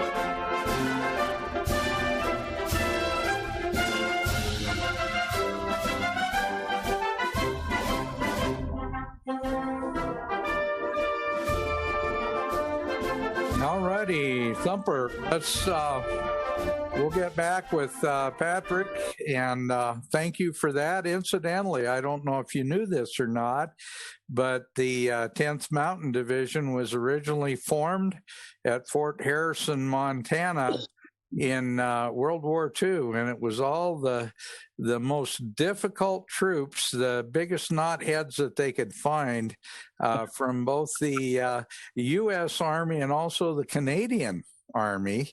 They brought into Fort Harrison, and they gave him the difficult task of getting ready to go into the Alps and go into Italy and be part of the troops that were going to take down the Nazis in Italy. And so that's part of the history of it. And I did, as a civilian architect, project manager, had a project over in Fort Drum in late 80s. So I'm very familiar with that post. Well, anyway, very interesting thing about this was predicted by Q many, many months ago in a Q post as being one of the red markers leading up to, for lack of a better word, D-Day. Mm-hmm. Which we've all been waiting for. So, well, let's let's get back to our discussion, and I'm very appreciative of that. But I want to make sure we give plenty of time to Patrick to talk about techno-feudalism and transhumanism, because Patrick, we do have a little extra time because we had that speech come on, so we aren't held completely to the 4 o'clock timeline, but I'll leave it up to you. If you need more time, we've got it. But I really want to talk about transhumanism and how the dream of the technocrats is to meld man and machine into something that is totally different, a whole new species, as it were. Please get into that. Yeah, so to speak. Well, anybody that has listened to 1 or 2 speeches by Klaus Schwab, the founder of the World Economic Forum, will hear him talk about transhuman ideas where technology is going to invade the human condition. And this takes several forms, from external technology to internal technology, but there's a general idea amongst the global elite of the world and the transhuman community, which now seem to be merging together, is that by using advanced technology combined with humanity, that there's a possibility for them to escape death one day. This sounds ridiculous on the surface of it, that somebody seriously thinks that they can escape physical death, considering every person that's ever lived on Earth, except for those alive right now, have died. But they're dead set on this. And it's not just Klaus Schwab talking about transhuman ideas. The head science engineer at Google, Ray Kurzweil, has talked about transhumanism and escaping death and living inside of machines, like downloading your brain and re-uploading them into machines to live forever. And they're dead serious about it. It's not a joke. But, up until about 1995, transhumanism was simply an esoteric philosophical discussion. They didn't have any chance of achieving immortality or omniscience, but they talked about it. And then advanced science came along and technology advanced.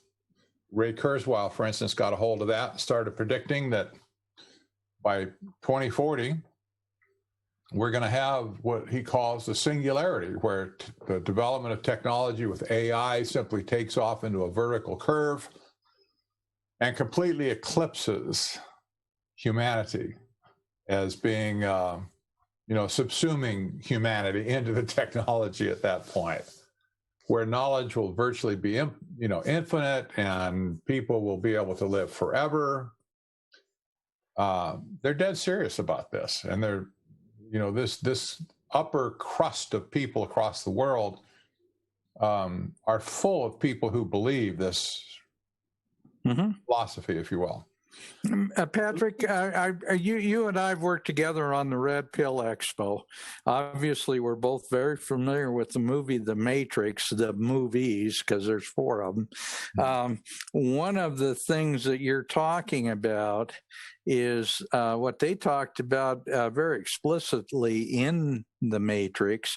And isn't that fascinating? They think that way, yet they plan to get rid of 93% of humanity under Agenda 21. So in other words, there's going to be room at the very top for that very elite few, and they count themselves in that. Yes, they would be the immortals, so to speak. It kind of makes you think back to Greek mythology. I don't think they think that way, but it just kind of comes up in my mind that that they, have the positions of being like gods to the rest of the mere mortals on planet Earth that haven't achieved that level of integration into machinery, etc. But this is a philosophy. It's a holy grail that is being pursued in every major university on the planet today. It's known by an acronym, NBIC, and it takes different disciplines that used to be separate in universities and it merges them together into a single department. The NBIC stands for nanotechnology, B stands for biotechnology, I stands for information technology, and C stands for computational computers. So this discipline, if you will, has been promoting ways to merge humanity into technology. Elon Musk, for instance, has produced this product called Neuralink, where probes will be inserted into your brain so that you can have a brain-computer interface with like with Google or whatever, to retrieve information on demand. So if you look at the history of where transhumanism came from, you'll find, going back in time, you'll find that there was a time when technocracy and transhumanism were very, very closely related. And I believe they still are today as well. And the reason is pretty simple to understand, looking at it this way. As technocracy is to society, transhumanism is to the people who live in that society. The system is technocracy, that controls society. Transhumanism represents the people, the perfect people that would be living in a technocracy. Philosophically, they both look back to a French philosopher from the early 1800s by the name of Henri de Saint-Simon. And he was the first one that proposed a new religion of man, and it was called scientism. Scientism worships science, excludes all other bodies of truth, and believes that only science and science alone can determine what is the nature of reality and what's true in reality. Everything else is excluded. They throw the Bible out the door. That's mythology in their mind. They throw philosophy out the door because, you know, they feel there's no scientific basis for philosophy per se. So if it can't be proven through what they consider science, they simply reject that truth outright as being impossible. So scientism is seen as a philosophy, is seen in technocracy as well as transhumanism, using it, and it's been declared a religion, by the way. They say, you know, both transhumans and technocrats will say they're not religious, but they really are, because scientism itself has been declared a religion. But their quest to be immortal is seen in speeches given by Klaus Schwab and other people like Ray Kurzweil, and there's a bunch of them around that are preaching this. And you're absolutely right when you say it's going to be a two-tier system. And I think they're going to totally fail anyway. That's just my opinion based on my knowledge of the Bible. But the two now are hand in hand, working hand in hand, whereas maybe 5 years ago they were kind of separate on the media stage. Now they're pretty much merged together. So you see a Klaus Schwab talking 1 minute about some transhuman idea and the next minute talking about some great reset idea. Together, they're one and the same, just different expressions, different objects, same outcome in the end. A resource-based economic system where people are merely resources to be managed. That would be you and I. They look at grossly reduced resources, according to Agenda 21. Well, you know, they look at it this way. There's only so many resources in the world. And if they're going to live forever, they want it for themselves. They want to have it banked up, man. That's our resources for the future. We want to make sure, you know, if we're going to live forever, we want to make sure 1,000 years down the road that we still have plenty of resources left to spend. Yeah. Yeah. Well, they see life as a zero-sum game, where those of us who believe in free markets understand that you don't worry about splitting one pie into a zillion pieces. You worry about creating more pies so that everybody has their own pie. And I never could quite understand how they think we're going to run out of resources unless we keep shooting them up into the atmosphere. Eventually they all come back to Earth anyway. So, you know, it's a matter of technology. Yes, there is a kind of a subcult of this whole thing that I don't know exactly what to call them. You could call them the outer spacers. Those who want to escape planet Earth and go to Mars and other planets around. There's a whole bunch of people like that in the world today, including Klaus Schwab, including Ray Kurzweil, including an Eric Schmidt, and especially an Elon Musk, and especially a Jeff Bezos. I think we ought to help them. I think that would be wonderful if we shot them up into space. They haven't volunteered to be the first ones to go. Oh, what a shame. I can understand why it would jeopardize their eternal life dream, you know. But this outer cult, this outer space cult, has been around for decades, actually, and mostly philosophical up to this point. But now that both Bezos and Musk have these giant rocket ship companies that are putting things into space, that kind of changes the whole discussion. Well, let's quit talking about it, go do something about it. And they are doing something about it. They're planning on colonizing outer space. And you say, why on earth would they want to do that? Well, there's two reasons.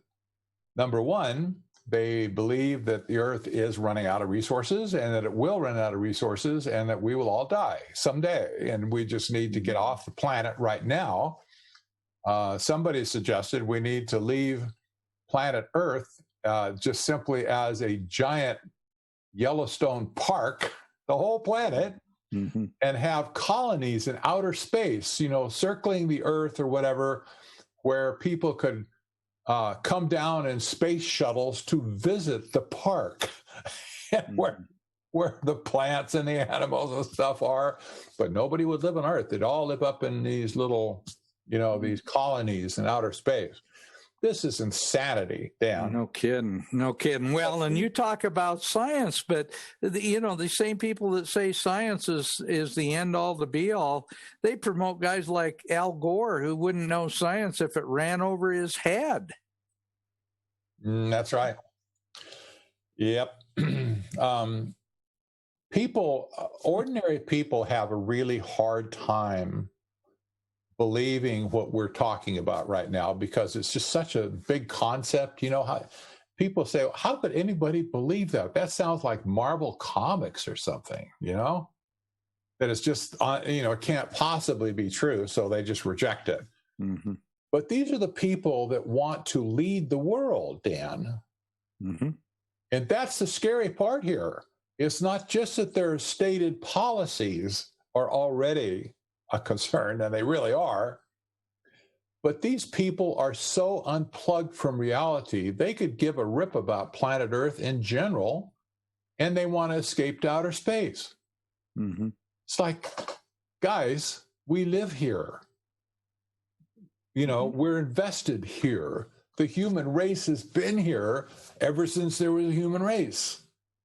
Mm-hmm. And nothing is going to be gotten by going into outer space, where almost certainly people will burn up due to radiation and stuff.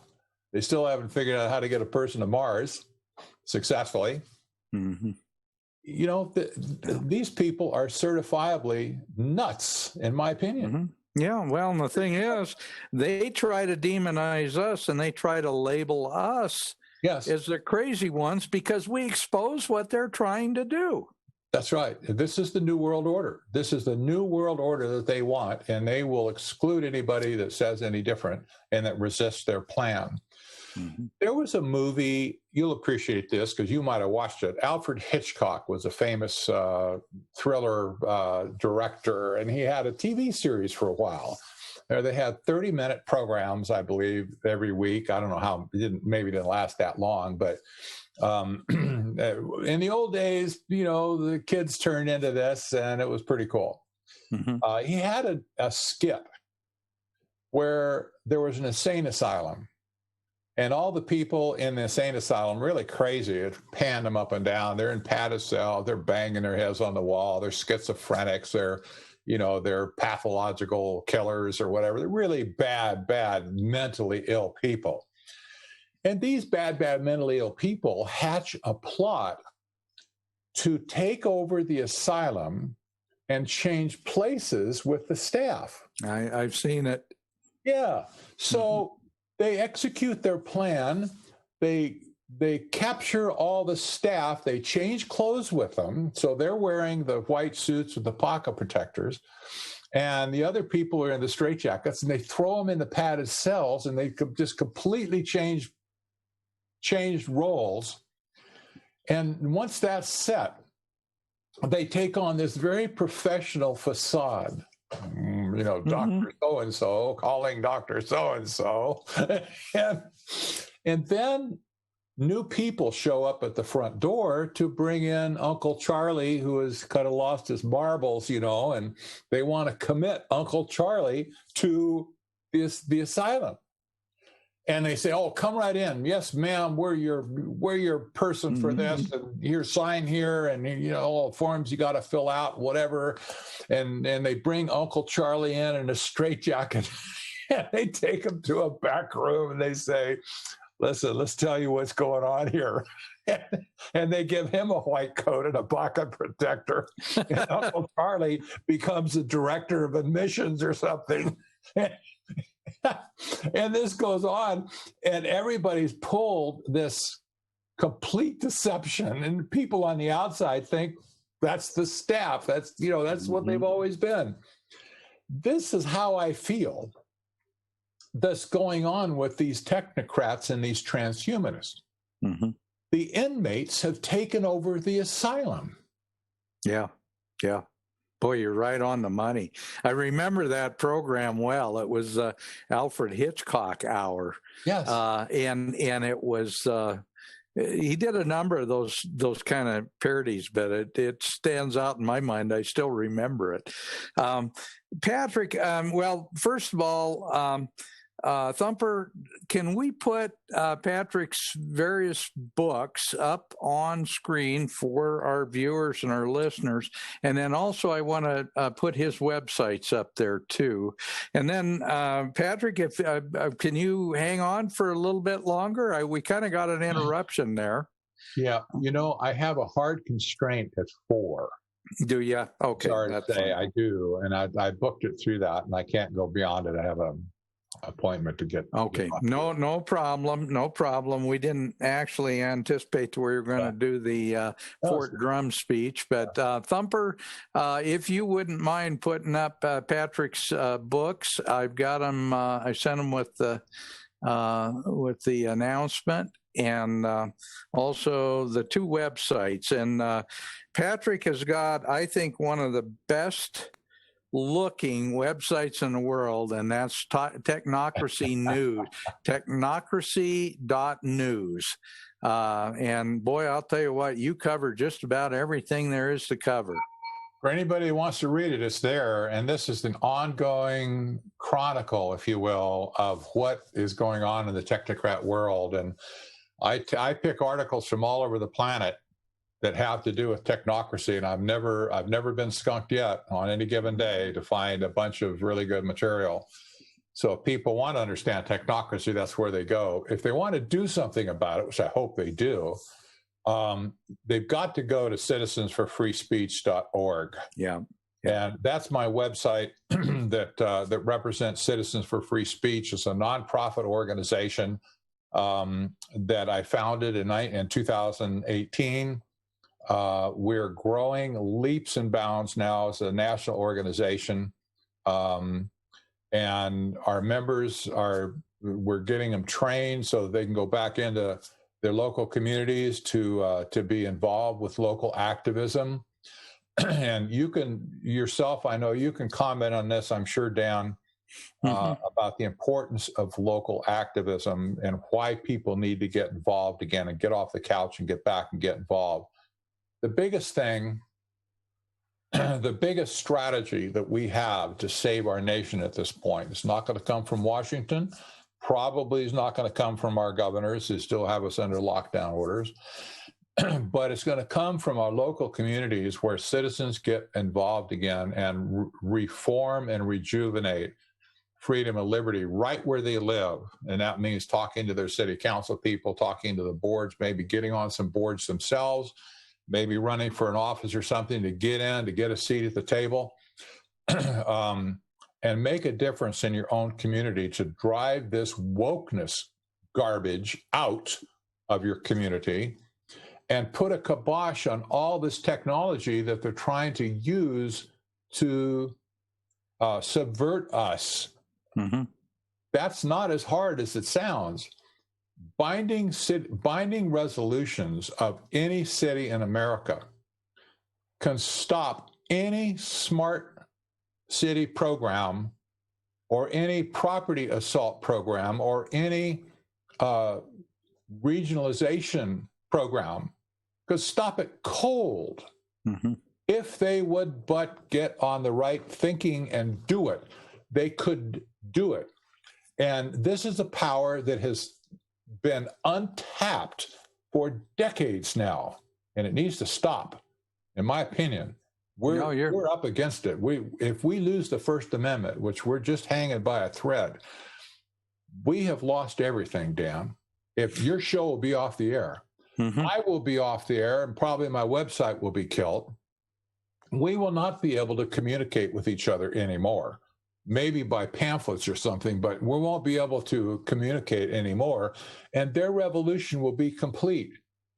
And I would remind people that every revolution in modern history started with one singular operation. They come in and they take over the newspapers, the radio stations, and the TV stations. In some case, they shoot the editors and the directors, but they take them over. And they turn them into organs of propaganda. We have lost every single mechanism of communication in our country to these people. We've lost mainstream media. Most of the alternative media has already been sidelined, not totally, but it's just happening right now with the Twitters and the Facebooks of the world. And then you have conservative talk radio, which generally you guys are in that, not maybe terrestrial station, but you're in the conservative talk radio area. The target is now on your back, and this is basically the only medium we have left to communicate with the American people. And we are being targeted. The media, the talk show programs across the country, whether it be a Rush Limbaugh or anybody else of a national nature or a local nature, or maybe a drive time host or something that talks against the New World Order. They're alive, but I'll tell you what, the enemy is coming for them. No question. If we lose that last conduit of communication, we are done as a nation. Period. No communication means they can do anything they want to do without anybody criticizing or spreading the criticism to anybody else in society. This is an existential threat to America. And that's why I'm really passionate about Citizens for Free Speech and restoring the First Amendment. And not to get on my soapbox, but if you look at all the things that the First Amendment represents, it starts out with the freedom of expression of religion, communication with God, free speech, communication with each other, freedom of the press, writing, broadcasting, etc., the right to assemble peaceably. How can you do that with social distancing in place? How can you have free speech with a face mask on? How can you worship when they tell you you can't sing in church? Or you can't, you have to sit 6 feet apart. Oh, no handshakes and no hugging either.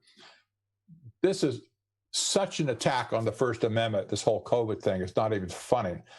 We're hanging by a thread, and Americans need to stand up right now, get whatever training they need and whatever direction and encouragement they need, drill into their own local communities and put up a line of defense now so that their communities will not be completely overrun by this whole thing. So I encourage people to come to citizensforfreespeech.org, get on board. Doesn't cost anything. Hey, free speech is free, right? Well, everybody knows, no, it's not really free. It costs a lot. It cost a lot of people's lives over the years fighting wars here and there to keep free speech alive. So we need to keep it alive today. Anyway, that's my soapbox. Well, actually, Patrick, too, and I know this is something that's very important to you, but I think our viewers, our listeners need to understand this is a battle for literally the life of our country, and a battle between good and evil. You're a Christian man, I know that, Bible-believing, God-fearing Christian man. We will not have that right if they win this battle, because very few of these people have any, I dare say probably none of them have any biblical sense, because if they did, they wouldn't be doing what they're doing. No, they won't. And Nancy Pelosi and that whole left-wing crowd right now, because of what happened on January 6th now, they are calling us terrorists. We now have become the terrorist. And of course, when people on that side look at Trump, one of the first things they see is the Christian influence that's been around him, good, bad, or indifferent, right or wrong, doesn't matter. They see that Christian influence and they conclude, oh, those Christians are terrorists. Mm-hmm. And I'll tell you what, persecution is coming soon. If it isn't, it's probably already here in some places pretty strongly, but it's coming. Oh, yeah. And that's going to be, this is all reminiscent of any revolution you want to look at in history. This is how it started.